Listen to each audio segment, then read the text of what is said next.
Greetings and welcome to Flanigan's Ecologic. I am your host, Ted Flanigan, and I'm excited to have Dr. Missy Stults on the podcast today. She is the Sustainability and Innovations Director for the City of Ann Arbor, Michigan. And just a month ago, 79% of Ann Arbor voters voted to form a sustainable energy utility, an SEU. I didn't know what that was. I dug in a little bit. Here is the expert today joining us. Really excited to have Missy on the podcast with us today. Hi, Missy. Welcome to the podcast. How are you today? Hi, Ted. I'm good. How are you? I'm very good. It's very nice to meet you. Lovely to meet you too, and thanks for the opportunity to be here. Well, it's great. And as we are sitting, I've introduced you as the Sustainability and Innovations Director for the City of Ann Arbor, and I presume you're in the City of Ann Arbor as we speak. I am. I'm sitting in City Hall in my very fun desk in this crazy building. And I also happen to live in Ann Arbor, so I get to work in the same place that I live, which is pretty great. What a great city. Been there, love it. Really I like fantastic. it too. I'm going to keep it. Super big news. What was it, November 5th, just a little over a month ago, 79% of your voters in Ann Arbor voted to create this thing I'd never heard of, a sustainable energy utility. Can you just describe what that is sort of in a nutshell? And then I've got a lot of piercing questions for you.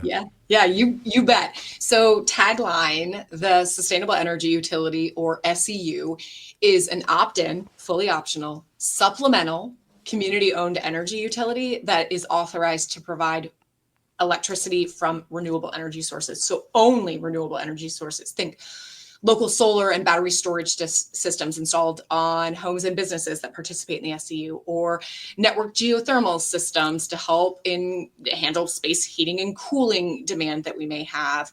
Small scale wind where that makes sense. Ann Arbor doesn't actually have. We've done wind analyses. It doesn't make sense for large scale wind here, but we do have some corridors where we could do some small scale wind.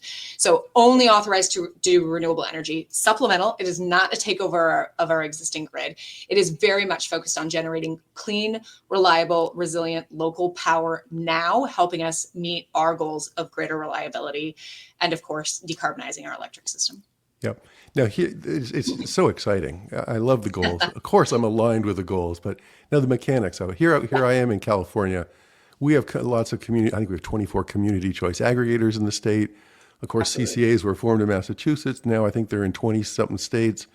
Why is that a better? Why would you go with you're creating almost? I know it's a division of the city government, but you end up creating two bills, right? You end up having that sort of the traditional utility bill to DTE Energy, and then they'll paying a bill to the Ann Arbor Electric Utility.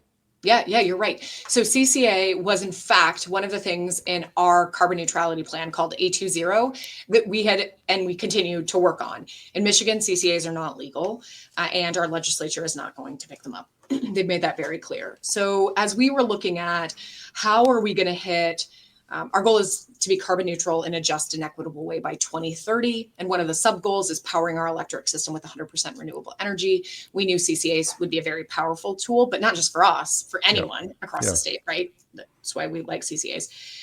So when it was clear that wasn't going to move, which we're still working on, we are still going to keep pushing CCA legislation. That is important to us. We really unpacked what it was we loved about CCA. And for those familiar with the model, we really like CCA 3.0, which is how are we investing in our local communities and really how are we building resilience? For those not familiar with Ann Arbor, our electric grid is really old and pretty darn unreliable. And so using that grid to move electrons, even if they're clean electrons, isn't going to address reliability. 88% of all power outages here in our service territory are due to the distribution network. So if we're going to focus on reliability and clean energy, we're talking DERs. We're talking a distributed solution, solar and storage behind the meter, small scale microgrids, right? Neighborhood microgrids. That's how we're going to handle some of our key pain points, reliability and resilience. So even how we'll kind of merge. But even the idea of municipalizing then, which I know you all looked into back there because there was articles about it and it was $1 billion and would taken all sorts of legal, wrangling and all. But even that, if you're saying the distribution system is antiquated, You're almost You'd be just buying the moving, system, you're right? almost just moving on, you're leapfrogging in technology. That's exactly right. So that's how I describe it to people. So we still are exploring traditional municipalization because there are people in the community who, for them, the value proposition still exists. And there are people in the community who do not want to take that path. So we're trying to understand what actual costs would be so we can have a more informed discussion. The way I think about this is, what is the goal? The goal is resilient, reliable, affordable, and clean power. The goal is not the grid. The grid is actually one of the barriers preventing us from hitting our goals. And so focus on what we want to achieve and design an energy system that achieves that. That is a distributed system. Right. That is one that is fundamentally more local, neighborhood based. Makes sense. And that's the SEU. Yeah, it makes sense. Now, another objective certainly would be to have a single bill, which I guess is one of the beauties of the CCA model, so that you've got a voluntary opt-in. You've got to convince everybody to opt in. I mean, we have opt out here, Yeah. and it's all on a single bill. So the average person that just doesn't want to know anything about utility structures is just paying their bill, and then all those Sure. benefits that you're going to provide. But it sounds like the residents and the businesses in Ann Arbor are to be congratulated. Just plowing forward with what's practical to get done right now. 79%. Yeah. It's very, very interesting. Now, this model was developed in Delaware, is that right? Yeah, so there are two SEUs, Delaware and DC. They look a little bit different than what we're doing, but we definitely took inspiration from them. So Delaware is the originator of the concept. Right. So I really want to get into geothermal and district heating, but let's hold off on that one. Okay, Though. I want to start simpler because Okay. that's the complex stuff. I mean, what are you going to start with? I saw weatherization. I've seen solar storage. Yeah. Where do you start? Bread and butter, solar and storage. Right. Okay. Those are bread and butter. That's also fundamentally going to address resilience, reliability concerns, which I keep saying those words because they are the pain points. We've done surveys with constituents. When we came up with the SEU, the way we envisioned it, we did legal studies to make sure it was legal. We then went to technical, then we went to economic. And then the last step, as we passed each of those thresholds, was social. Does the public want this? And what does it need to look like? We finalized that with the vote. We understood and we knew we could design a system that hit what the public was telling us. The question was, does the public actually want us to do that? And so that was the vote in November. That's what's super exciting. But bread and butter will be solar and storage behind the meter systems. How do you do that? Exactly like you do already. I mean, but you're giving incentives for that? So the city will own the systems. The city right? will own the solar and the storage? That's right. Okay. Yep. You just sign up and then you're paying per unit of production that you're actually using from those systems. So it's the city, the city must have backed this commitment with a lot of money. So we haven't taken on debt yet. What we've done is ask for authorization to create it and now go get the debt. So we are working with a whole bunch of different entities, including philanthropy, private investors, and of course, traditional markets to secure capital. But we need to understand what the volume is of uptake in that first year. Mm-hmm. How exciting. I love the ownership model that the city will own the solar and the storage. Well, what else is in bread and butter? I thought I saw weatherization here. We did. So energy efficiency, weatherization is bread and butter early on. Of course, that's going to help us size systems that really go far. Right. We don't want to oversize at the beginning for people because the economics aren't as great. We don't have net metering anymore. We have inflow outflow. So we're trying to keep as much of the electricity generated from these systems on site used in these systems. So weatherization will come very, very early and then shortly thereafter on bill finance. However, hi, surprise, we did just win a U.S. Department of Energy community geothermal grant. So we will also start with geothermal, but we will start in a given neighborhood with geothermal. Right. Well, okay. Now let's talk shared solar because in some of the materials I've read, you are talking about things that I dream of. Right? I mean, I just love the idea that some of us in a community where I live, for example, I have more than ample roof space. I could be a prosumer. I could take care of my home and then some neighbors as well. Absolutely. And in California, we just can't do that. We have all these rules that prohibit us from doing that. But you're talking as if that can work in your community. Is that right? Yeah, and it can because of the vote. So utilities are allowed to cross property lines, but Missy Stults and Ted Flanigan, you can't, right? You can't overgenerate and run an extension cord to your neighbor. You have to be a utility. Well, the voters just made the SEU a utility. So because I own those assets, I can cross property lines, which means the solar on your roof can feed through an SEU small scale distribution that we've connected through a microgrid in your neighborhood. And you literally are providing power that is going to your neighbors through the SEU.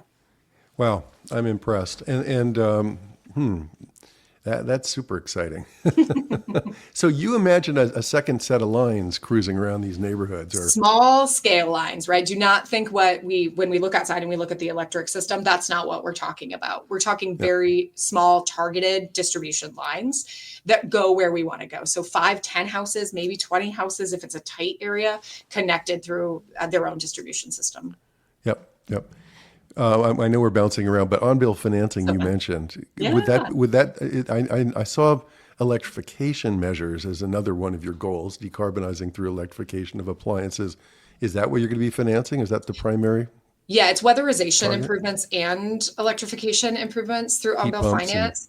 Yeah, those are the theories here that we've got forward. It's beautifully complicated, and I'm so glad it's this complicated because our office actually funds rebates outside of the SEU to help people pay for appliance replacements to go electric or to do deep energy efficiency work. So we've got to figure out how to thread these things together.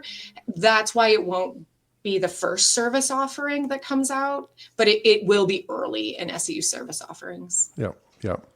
So reliability through storage. Now, what will you as a utility do with networked storage systems? I guess will you be, I'll let you answer that question.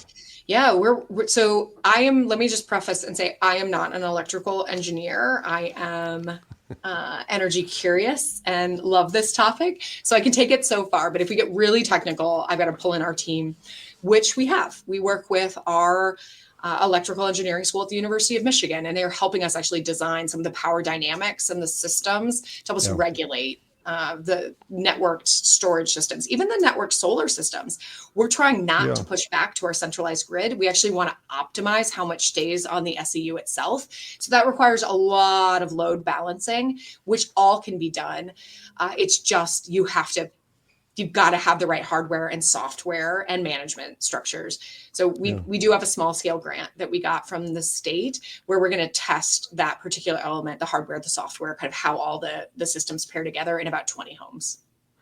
And interesting, all the way back to that being defined as an electric utility. So an electric utility need not have central power plants that have lines that radiate outwards. Could have all sorts of little, like you said, targeted, what would you call micro distribution lines or whatnot in our communities that are totally different model, isn't it? Isn't it so fun? I mean, it's liberating to actually think about it from this perspective. And when we decided this was something we were very serious in, when it kind of like all crystallized, we had written this report saying, hey, everybody, we've got this idea. And it was about to launch. And I called our IOU, our investor-owned utility, and said, we're going to drop this report, but I want to know, would you do this instead? Like, I don't want to become a utility. I got to figure out how I'm getting people out of cars. I've got to figure out a sustainable food system. I've got to work to a circular economy. We've got work to do. This is not our chosen path. Right. Starting another utility is hard work. It's really hard work. And DTE Energy said, this isn't our business model. And then we said, okay, well, it's ours now. And that's where that was sort of the beginning of, we're going to run at this really intentionally. Yeah. And how long did that take from that realization that you had to go it alone? Less than 3 years, which is kind of insane. 3 years. Yeah. Yeah. I mean, 3 years from like twinkle in our eyes, starting to crystallize, and even drafting a report in that time period to where we are with the vote. Yeah. And do you see anything holding this model back in any other state? Have you heard, such and such a state would never allow this because we have a different definition of what a utility is? Or no, I haven't, but I do think you're asking a really smart question, which is local governments are creatures of the state that they're in. And so the authority they have is very different depending on the state you're in. And so this is something that you would need to look at and understand the definition of utility. If in Michigan, the Michigan Constitution enables local governments to form their own utility, including a supplemental utility. It's explicitly called out. And so we had, the only way they could revoke this is a constitutional amendment. And I just don't see that So happening. So does that Michigan mean, enables it. so that, but you're in the DTE quote unquote service territory. In my old school thinking, that's a geographic boundary and that's a monopoly. They have a monopoly in that area. But you're saying Michigan law explicitly states otherwise. Local governments are allowed to compete. They're the only entity that are allowed to. I can't have anyone else. I can't have another investor-owned utility come in and compete. That can't happen in this case. Also, one nuance for Ann Arbor, part of what's different for us, people may be familiar with franchises, and you negotiate a franchise, right? I'm negotiating a gas franchise right now or a heating franchise. Our electric franchise in Ann Arbor has been ruled in perpetuity. So I don't ever get to negotiate it. If you are in a place where you can negotiate your franchise, that's a contract. You can start asking for very creative things in that. And if they don't agree to provide it, you do not have to have them be your service provider. You can compete through a franchise. I just can't. Yeah. And often 50 years, right? In these franchises. So. Yeah, in Michigan, I think it's 30, but in many states, it can be much longer. But in some cases, they are revocable at will. Yeah. At any point, you could come and say, we're not happy. Well, that's a good thing, I think. Well, yeah, if you use it. Back to your services now. I want to hit on, I definitely want to talk about geothermal and then the notion of district heating. Yeah. I guess you have at least a couple avenues. One is that you'll help people put in their own geothermal system, and you'll probably provide the financing for it, right? Yeah, that's exactly right. It would be a utility-owned asset if we're the ones installing or helping install. Oh, so you would own the geothermal wells? Potentially, yeah. We could have a financing option where they could have their own ownership. They could either own it, so if you own it, then you're selling them heat, right? This is exactly. sort of back to the heat service model, which is great. Okay. Yeah, we got authorization for that in the vote. Okay. Specifically on it's a geothermal. Huh. Mm-hmm. And then, how would the district heating work? A number of these would hook up together? Yeah, so we've actually already designed our first system, and so excited to share just last week, although we're making it public this week, we found out that we won a grant from the U.S. Department of Energy to actually build the system I'm going to tell you about. So we've designed a network geothermal system that'll provide the heating and cooling load for 262 homes, largely in a low-income neighborhood, as well as a public school and a community center. It'll have all of the wells in a park. So it'll be a centralized well field. It will be drilled and then returned to the park. No one will know be any wiser to the fact that there's all these wells underneath. And then you'll have a distribution network connecting through the streets and the right of ways, connecting to each home. And inside the home, you'll have a heat pump that connects to that ground source system, and you'll have an air handler. You're not starting small here. You said 200. Oh boy, yeah, it's 262 homes. Yeah, I'm very annoying for all the people in the city. I don't have small dreams.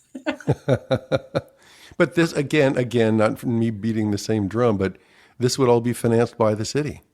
That's correct. Yeah. I mean, grant funding, we have been successful in getting, because of the innovative nature of this, we've gotten some funding to help offset the cost of hiring the executive director because we don't have revenue yet, right? So utilities the rates cover all of these things when they're established.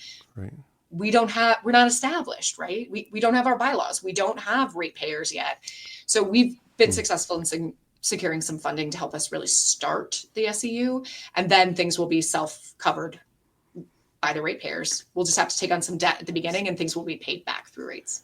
And I guess thankfully, because of the campaign and because of the vote here, everybody's aware of this and supportive of it and ready for it. Bring it on. I hope so. Bring it on, Missy. It's opt-in, right? You don't have to take service. So one of the beauties is even if you don't want to participate, many people said, I want my neighbors to have a choice to. So that's great. Yeah. Also wanted to ask you about what you call energy justice. And your focus on the underserved. And I understand some of your programs will be targeted towards renters and people that don't own, right? But talk about that a little bit. Yeah, Ann Arbor's, of our housing units, 55% roughly, it's 54 and change, are rentals. Yeah. So a huge portion of our market are people that don't own and they don't have the ability to make significant changes in their space. We also have many neighborhoods and many people that are paying an exorbitant amount of money on their utility bills. So energy poverty is defined as about 6% of your income being spent on energy expenditures. Here in Ann Arbor, we have neighborhoods where we've done studies and found 15% of income is going to those utility bills. And is that mostly for heating? I know you live in a cold place up there, right? Is that mostly heating? Actually, no. It's electric. We have the highest electric rates in the Midwest. And then, of course, heating. It is cold, yes. So like heating plays an important role in that. But our electric rates have been skyrocketing and reliability has been declining. So we have this like tense kind of mismatch that exists. Yeah. So anything that we can do to help make homes more affordable, and rentals more affordable by doing that energy efficiency. Of course, any generation they can do on site lowers those utility bills as well. So we've been very, very intentional in engaging with our underserved populations, the people that we traditionally have not centered in our work, to create solutions with them. What would this look like? What would it need to look like? And we've learned a lot. We've made a lot of mistakes. We have made a lot of progress. It's been all the things you can possibly imagine, but I think most importantly, pretty game changing in how we think about our work. Right. And I know weatherization is probably the least sexy of all the energy efficiency measures and the energy resources, but there's still a lot of room, isn't there, for weather stripping of doors and windows and just insulating properly? Insulating rim joists, attics. Yeah, absolutely. But our experience has shown us, I call it the peas and the carrots of the work. We all know they're good for us, but you're just not excited to consume it. We offer rebates and we're not getting people to take the energy efficiency rebates. We have a rebate out for even electric panel upgrades, selling out in seconds, right? People want to do things, or they want a heat pump. Our clientele actually really does want a heat pump. They're pretty knowledgeable about them, but I cannot get people excited about insulation or air sealing. Yeah. So, what do you do other than direct install? You bury it. You blend it. You say through our solar program, because people want to go solar, we talk about how efficiency is key first.